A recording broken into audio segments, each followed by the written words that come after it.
but they're amazing, just amazing producers and musicians themselves, and they've been amazing. So, but I think we're working with somebody different on this next record, just to try something else. So. And you guys had produced a music video for, was it Stitches? Is that right? Well, that was my first music video. Okay. Let me tell you that it was probably one of the most awkward things I've ever experienced. You did a great job. My first Because pretty much what they do is they play your song through a stereo, and then you rock out to it.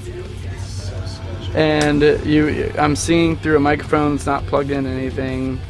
It's just a cord going to nowhere, and 20 people who don't necessarily even like your they don't know you, and we don't know them, and they're just there in the background behind all the cameras just watching us, and they've got headphones on, and they're like talking to each other on walkie-talkies and things, and I don't know, there's like makeup on you. Yeah, they're doing crazy stuff, and I felt really awkward, and a guy named Octavio was putting makeup on me. He was. Yeah, he was rad though. He was pretty cool.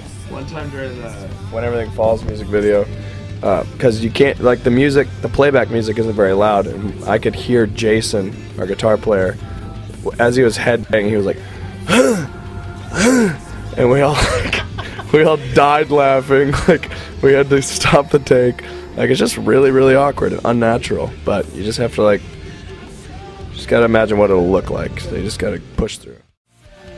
Pressure the Hinges. You guys kind of had a couple songs that were kind of more on like the melody type side. Is that just kind of like a transition you guys felt like as a band you guys are kind of going more towards? Or? Yeah, definitely. Like, we've always loved singing and harmonizing and just having, you know, catchy songs. And with Steven on that record, I mean, he writes great melodies, and he was just like a big force in that. And it was something natural. It's not something we tried to force. It's just what came out. So we love heavy music, and we love singing on top of it. So. And so how do you train like your voice to do the whole, you know, growl thing or whatever? Well, some of those like shower time kind of things. No, I don't know. I mean, I first started screaming when I was like, I was in my first band, and we were playing a show, and we made this like EP a while before that, and like we wanted screaming on the album, so we had somebody from another local band come in and do the screaming because I couldn't do it. And then so we were playing one of those songs that had screaming on the album. We were playing it live, and so I decided I was just gonna go for it, and I was just gonna see what came out. So I yelled my little brain out, and definitely didn't have a voice after that. And so it definitely took a couple years of trying to figure out like what my voice was doing and like how to do it right to where I didn't blow out my voice every night. And I still have, you know, a hard time every once in a while, but we went to Melissa Cross, the vocal instructor, and she gave us a lot of great hints. And you can see all those on the Zen of Screaming DVD. So go check that out. We love Melissa. Yes, we do.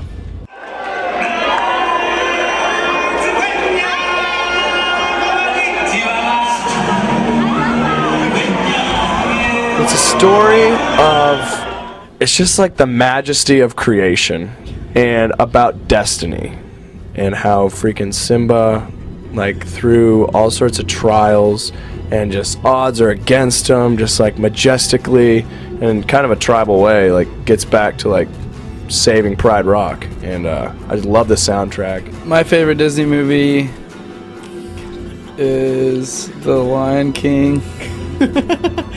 Actually, I'm going to go ahead and say that it's, I mean, this is going to sound a little silly for me, but I think it's Beauty and the Beast, honestly. That's my second. Because, well, it's because, I'm sorry, what, jeez. Oh, gosh. Why'd you, Can we have an introduction? Oh. Alright, Beauty and the Beast. It's awesome, not because of all the love and the cheesy stuff. It's awesome because there's a beast, and he's huge, and is awesome. And then when he turns into a prince, right? I can't remember.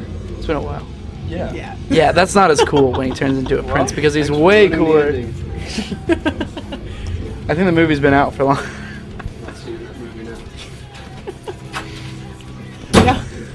No, I've heard that I don't know if this is true or not, but I've heard that he works out while he's on tour. Is that true? Okay. He looks like that naturally. Came out of the womb like that. He usually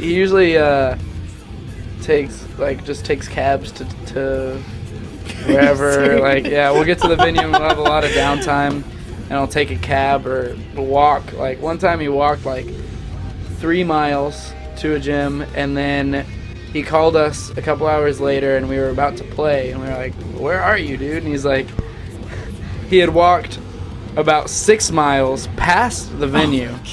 Somehow, like he walked 3 miles and then didn't turn right, and then the venue would have been a block away, and he just kept on going for another 3 miles. And so me and Jordan had to go pick him up right before we played, and it was awesome.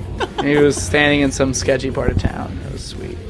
Some bands do cocaine and womanize, but Jason's addicted to protein and working out, so it's sick. So thank you guys again so much for Thank you. with us. Absolutely. We'll do the whole handshake thing. All right. Sweaty palms. I'll go first. Okay. Don't want to get you sick. Okay. Thank you so much. Yeah, no problem. Thank you guys.